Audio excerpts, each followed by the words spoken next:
നമസ്കാരം. ഒട്ടും പ്രതീക്ഷിക്കാതെ പെട്ടെന്ന് ഒരു രാത്രിയിൽ കടന്നു എത്തിയതാണ് വയനാട് ദുരന്തം. പ്രിയപ്പെട്ടവർ ഒരു രാത്രി കൊണ്ട് നഷ്ടമാവുകയായിരുന്നു. ഈ ദുരന്തത്തിന്റെ പേരിൽ പാവം ജനതയെ കേന്ദ്ര സർക്കാർ സഹായം കൊടുക്കാതെ പറ്റിക്കുകയാണ്.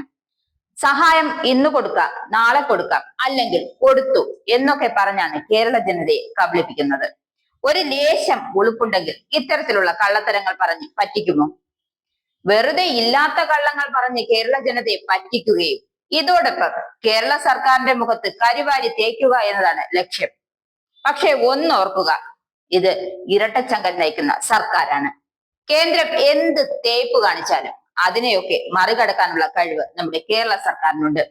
എന്തായാലും ചൂരൽമല പുനരധിവാസത്തിന്, അതായത് ഇതുമായി ബന്ധപ്പെട്ട കോടതി വിധി വന്നിരിക്കുകയാണ്. അത് മനുഷ്യരെ അറിഞ്ഞുകൊണ്ടുള്ള ഒന്നാണെന്ന് റവന്യൂ മന്ത്രി കെ രാജൻ പറയുന്നു. ഇതോടെ പുനരധിവാസത്തിലെ ആശങ്കയുടെ കാർമേഘം ഒഴിഞ്ഞെന്നും മന്ത്രി മാധ്യമ പ്രവർത്തകരോട് പറഞ്ഞു. ഭൂ ഉടമകൾക്ക് അർഹമായ നഷ്ടപരിഹാരം, ഭൂമി ഏറ്റെടുക്കൽ പുനരധിവാസ നിയമപ്രകാരം തന്നെ നൽകും. LARR നിയമപ്രകാരമേ ദുരിതബാധിതർക്കായി ഭൂമി ഏറ്റെടുക്കാനാകൂ. അതിൽ പറയുന്ന നഷ്ടപരിഹാര തുക പൂർണ്ണമായും നൽകുകയും വേണം.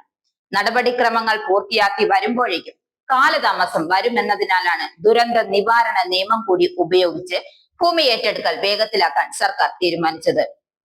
മുൻകൂറായി ഭൂമി ഏറ്റെടുക്കുമ്പോൾ പണം കിട്ടാതെ വരുമോ എന്ന ആശങ്കയിലാണ് ഉടമകൾ കോടതിയെ സമീപിച്ചത്.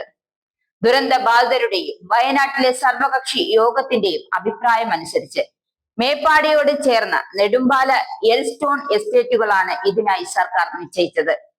ശേഷിക്കുന്നവരെയെല്ലാം ഒരിടത്ത് താമസിപ്പിക്കണമെന്ന അവരുടെ ആഗ്രഹം കൂടിയാണ് ഇതിലൂടെ സാധ്യമാകുന്നതെന്നും മന്ത്രി വ്യക്തമാക്കി.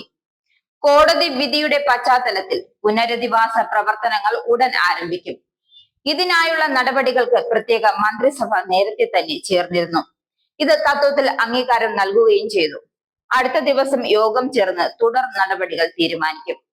പുതുവർഷത്തിന്റെ ആദ്യ ദിവസങ്ങളിൽ വീട്, ഭൂമി എന്നിവ നൽകാൻ സന്നദ്ധരായവരുടെ യോഗം മുഖ്യമന്ത്രി വിളിച്ചു ചേർക്കും.